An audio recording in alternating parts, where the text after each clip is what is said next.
Assalamualaikum warahmatullahi wabarakatuh. Perkenalkan, nama saya Risma Septiawati dengan nomor NIM 333620004. Saya di sini akan menjelaskan mengenai kinetika kimia. Baik, video ini dibuat untuk memenuhi tugas mata kuliah kimia dasar dari dosen pengampu Bapak Fajri Ihsan SSI MSI. Jurusan Teknik Sipil Fakultas Teknik Universitas Sultan Ageng Tirtayasa tahun 2021. Oke, pembahasan kali ini meliputi 5 subbab. Yang pertama yaitu pengertian laju reaksi, yang kedua yaitu faktor-faktor yang mempengaruhi laju reaksi, yang ketiga yaitu sifat reaktan, yang keempat yaitu hukum laju reaksi berdasarkan konsentrasi, dan yang kelima yaitu menentukan persamaan laju reaksi. Oke, sebelum masuk ke subbab-subbab atau pembahasan tersebut, kita harus lebih mengetahui terlebih dahulu apa yang dimaksud dengan kinetika kimia. Nah, kinetika kimia adalah ilmu kimia yang mempelajari laju reaksi atau seberapa cepat proses reaksi berlangsung dalam waktu tertentu. Kinetika kimia menjelaskan hubungan antara perubahan konsentrasi reaktan atau produk sebagai fungsi waktu. Oke, kita masuk ke pembahasan pertama, yaitu pengertian laju reaksi. Nah, apa sih laju reaksi tersebut? Nah, laju reaksi adalah perubahan konsentrasi reaktan atau produk terhadap waktu dalam satuan molar per sekon. Nah, di sini ada A bereaksi ke B. Nah, perubahan konsentrasi A dalam selang waktu delta T. Perubahan konsentrasi B dalam selang waktu delta T. Nah, A ini sebagai reaktan mengalami penurunan konsentrasi. Dari A akan berbentuk B, sedangkan B bernilai positif, tapi positifnya ini tidak dituliskan. Nah, untuk tanda minus atau plus ini itu menunjukkan sebagai bentuk reaktan ataupun produk. Nah, coba perhatikan, karena konsentrasi A ini menurun terhadap waktu, maka perubahan konsentrasi A ini bernilai negatif. Oke, kita lanjut. Nah, di sini ada grafik produk dan reaktan. Nah, berdasarkan penggambaran, berkurangnya reaktan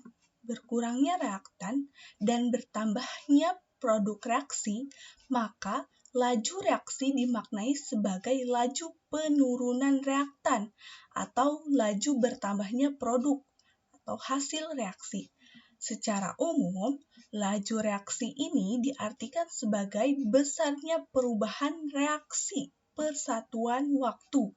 Reaksi dalam larutan, besarnya perubahan dihitung dalam satuan molaritas dan waktu dalam detik atau sekon.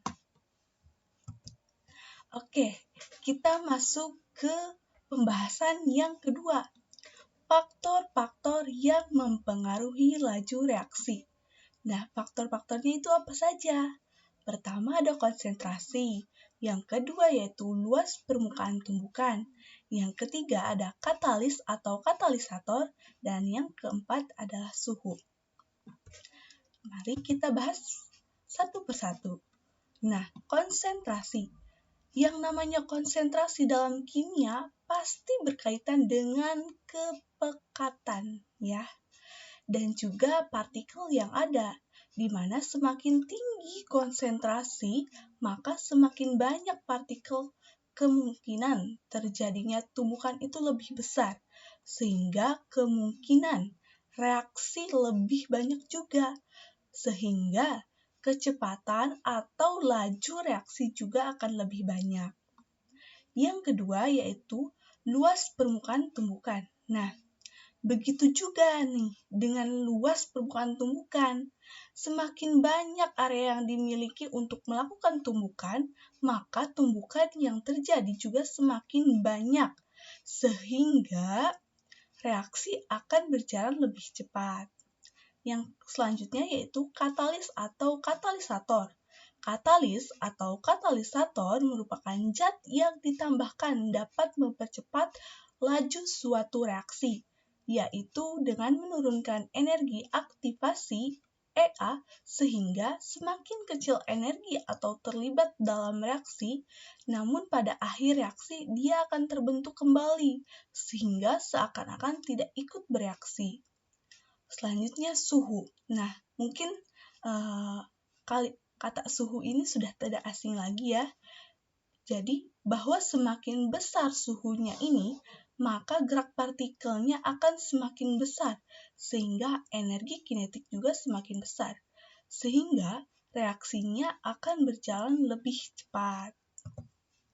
Oke, kita masuk ke pembahasan yang ketiga, yaitu sifat reaktan. Nah, ini ada beberapa contoh. Pertama, bensin cair terbakar perlahan, tetapi bensin gas terbakar eksplosif. Yang kedua, dua larutan yang tidak bercampur atau immiscible bereaksi lambat pada interface, tetapi ketika dikocok, reaksi bertambah cepat. Fosfor putih terbakar spontan dalam udara, tetapi fosfor merah stabil di udara. Selanjutnya kita masuk ke pembahasan yang keempat, yaitu hukum laju reaksi berdasarkan konsentrasi. Nah, ketika konsentrasi reaktan berubah pada suhu konstan, laju reaksi berubah. Menulis ekspresi hukum tarif untuk reaksi yang menggambarkan bagaimana laju tergantung pada konsentrasi. Hukum laju ini secara eksperimental ditambahkan untuk setiap reaksi dan pembelajaran tentang bagaimana laju bervariasi dengan konsentrasi. Ekspresi hukum kecepatan untuk reaksi di mana A, B adalah reaktan yang memiliki bentuk umum. Laju K, konsentrasi A, N, konsentrasi B, M. Keterangannya ini, K ini sebagai tetapan laju reaksi. Nah, untuk konsentrasi A, konsentrasi B, ini adalah konsentrasi reaktan. Dan XY itu atau Mn ini sebagai order reaksi dari reaktan. Konstanta K disebut konstanta laju spesifik atau hanya konstanta laju untuk reaksi pada suhu tertentu. Nilai eksponen X dan Y dan konstanta laju K tidak memiliki hubungan yang diperlukan dengan koefisien dalam persamaan kimia seimbang untuk keseluruhan reaksi dan harus ditentukan secara eksperimental. Selanjutnya, apa saja hal yang harus diperhatikan tentang konstanta? Nah, pertama, nilai K spesifik untuk setiap reaksi ditentukan berdasarkan reaksi yang seimbang. Yang kedua, satuan K bergantung dengan orde reaksi keseluruhan atau orde reaksi total. Yang ketiga, nilai K tidak akan berubah dengan perubahan waktu. Yang keempat, nilai K untuk setiap reaksi spesifik pada temperatur tertentu. Yang kelima, nilai K dipengaruhi oleh keberadaan katalis. Dan yang keenam, nilai K harus ditentukan melalui percobaan untuk setiap reaksi pada kondisi tertentu. Selanjutnya yaitu menentukan persamaan laju reaksi. Ini adalah pembahasan yang terakhir. Nah, Persamaan yang menyatakan kecepatan sebagai fungsi konsentrasi setiap zat yang mempengaruhi laju reaksi disebut hukum laju atau persamaan laju. Persamaan laju reaksi. Nah, hukum laju reaksi ini biasa disebut persamaan antara besarnya laju reaksi dengan besar konsentrasi reaktan dipangkatkan bilangan yang sesuai sebagai gambaran pada suatu reaksi AB. Nah, dari data eksperimen dibuat hubungan antara laju reaksi dengan reaktan.